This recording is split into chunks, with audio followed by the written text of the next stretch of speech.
വവ്വാക്കാവ് മുസ്ലിം ജമാഅത്ത് കടത്തൂർ ജുമാ മസ്ജിദ് ഉദ്ഘാടനം ചെയ്തു. ദക്ഷിണ കേരള ജംഇയ്യത്തുൽ ഉലമ സംസ്ഥാന ജനറൽ സെക്രട്ടറി തൊടിയൂർ മുഹമ്മദ് കുഞ്ഞു മൗലവി ഉദ്ഘാടനം നിർവഹിച്ചു. വവ്വാക്കാവ് മുസ്ലിം ജമാഅത്ത് കടത്തൂർ ജുമാ മസ്ജിദിന്റെ ഉദ്ഘാടനം നടന്നു. ജുമുഅ നിസ്കാരത്തോടെയാണ് മസ്ജിദ് നാടിന് സമർപ്പിച്ചത്.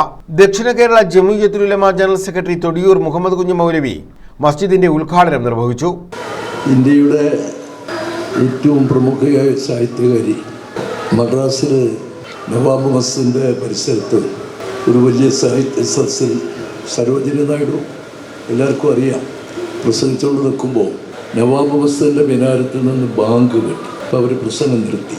ബാങ്കിൻ്റെ ധ്വനി അവസാനിച്ചതിന് ശേഷം സദസ്സിനോട് ചോദിച്ച് നവാബ് മസ്ജിദിൻ്റെ മിനാരത്തിൽ നിന്ന് കേട്ട ശബ്ദത്തിൻ്റെ മഹാത്മ്യം എന്താണെന്ന് നിങ്ങൾക്ക് മനസ്സിലായിട്ടുണ്ടോ? സരോജിനി നായിഡുവിൻ്റെ ചോദ്യമാണ്. ഇത് കേട്ട മുസ്ലിങ്ങൾ പോട്ടെ, മനുഷ്യ സമൂഹത്തിന് മാത്രമല്ല, എവിടെയൊക്കെ ഈ ധ്വനി എത്തിയിട്ടുണ്ടോ അവിടെയുള്ള മണൽത്തരികൾക്ക് പോലും ഉൾക്കുടികൾക്ക് പോലും ഈ ശബ്ദം അനുഗ്രഹമാണ്. വവ്വാക്കാവ് മുസ്ലിം ജമാഅത്ത് പ്രസിഡന്റ് ഷാജഹാൻ കാട്ടൂർ അധ്യക്ഷത വഹിച്ചു. സിയാദ് സാദി ഖിറാത്തിന് നേതൃത്വം നൽകി.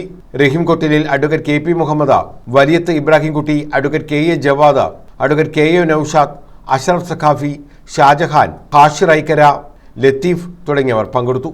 കൊല്ലം ജില്ലാ പഞ്ചായത്ത് അംഗം Najeem Mannayil, Ochira block panchayat president K Mohanan, Kulasekharapuram ഗ്രാമപഞ്ചായത്ത് പ്രസിഡന്റ് അരുൺ രാജ, ഓച്ചിറ ബ്ലോക്ക് പഞ്ചായത്ത് അംഗം കെ എസ് പുരം സുധീർ, കുലശേഖരപുരം പഞ്ചായത്ത് അംഗം അബ്ദുൽ സലാം കാട്ടൂർ, എഞ്ചിനീയർ, കരാറുകാർ എന്നിവർക്ക് ആദരവ് നൽകി. News bureau, Ochira.